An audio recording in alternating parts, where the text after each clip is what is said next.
Picture a lone Japanese warrior, his armor gleaming, his katana drawn, fighting with absolute honor and choosing death over betraying his lord. That's the samurai you know from movies and video games. But the historical truth is far more complex and strange than this image. The word samurai itself comes from an old Japanese term meaning to serve. Their first appearance was during the Heian period, 794 to 1185 CE. They weren't a noble elite, they were hired guards and warriors working for great nobles, accompanying them as armed servants more than an independent respected class. And contrary to the image in your head, in the early centuries, any ordinary warrior could rise to samurai rank, as long as he proved his courage and skill in battle. Noble lineage helped, but it wasn't a strict requirement. The system was built on competence and paid loyalty, not blue blood alone. And the most important point, samurai loyalty for most of history wasn't unshakable absolute honor. It was paid loyalty. They fought for land, money, or reward, and if their lord lost or stopped paying, many of them would switch allegiance to a new lord without hesitation. A real example, at the famous Battle of Sekigahara in 1600, entire samurai clans and families defected to the opposing side in the middle of the battle itself when they saw their side was going to lose. This wasn't a rare betrayal, it was an accepted practical decision at the time. And this might be the most shocking fact in the video. Bushido, the honor code we associate with samurai, was never actually an ancient unified law. Most of the ideas we know today were formulated in a book written by a Japanese scholar named Nitobe Inazo in 1900, more than 30 years after the samurai class itself had already officially ended. And the truth is, codes of conduct varied from clan to clan and region to region over the centuries.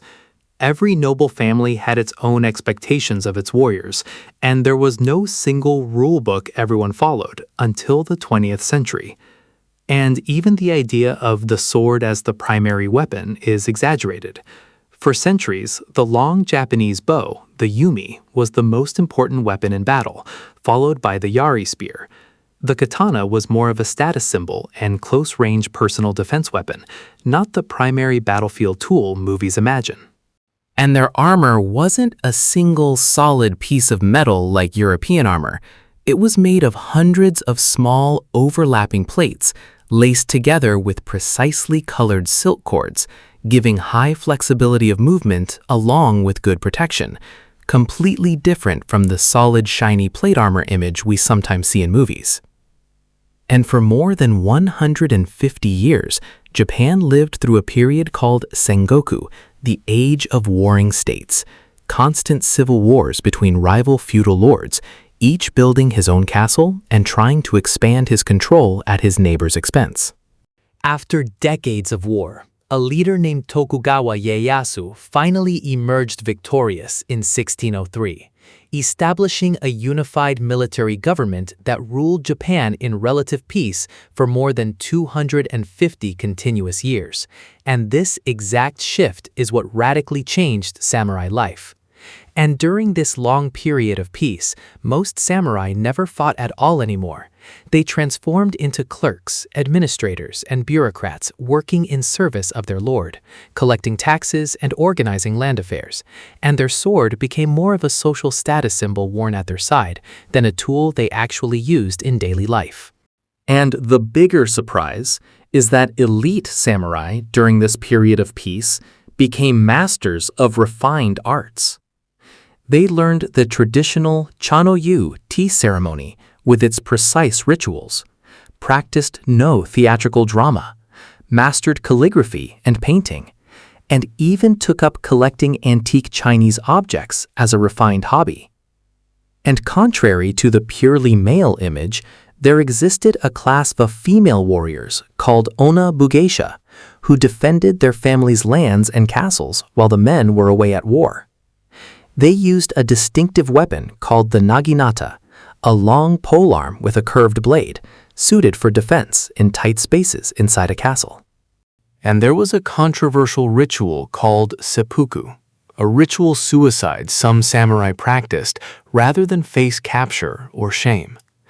Not all samurai performed it, and it wasn't mandatory in every case, but it became a powerful symbol tied to the concept of honor that later developed in Japanese culture. And the most famous loyalty story in their history is the 47 Ronin. A group of samurai lost their lord and patiently planned for over a full year to avenge his death. When they finally succeeded, each one chose to perform seppuku himself, honoring the very code they had fought to defend. And contrary to the wealthy noblemen we imagine, many samurai during the peace period lived on very modest income, and some had to take up simple side jobs, like making paper umbrellas or lanterns, just to supplement their income and support their families. And in 1868, a major reform movement called the Meiji Restoration completely ended the old military government system, and in 1876, a law was passed banning the public carrying of swords. The samurai class as a formal social class ended entirely, and Japan began building a modern standing army in its place. And their legacy is still very much alive. Martial arts like kendo and aikido trace their direct origins to samurai combat techniques and are taught worldwide today. And even contemporary Japanese cultural values like discipline and respect are often linked by many to the samurai legacy, even if the idealized image grew larger over time. And a large part of the image in your head today was shaped by cinema and games, especially in the 20th century, when Japan was searching for a strong national identity amid rapid modernization, and idealized samurai stories became a tool of national pride, before even spreading globally through Hollywood films later. So, the real samurai were far more complex than the image in our heads. They began as hired servants, transformed into clerks and artists, and practiced honor in ways that evolved over long centuries, not through one fixed law. The image we know today is a mix of historical truth and a legend shaped later for national and cinematic reasons. If you enjoyed this, don't forget to subscribe and turn on notifications. More episodes coming on civilizations and peoples who changed history in ways you'd never expect. See you in the next one.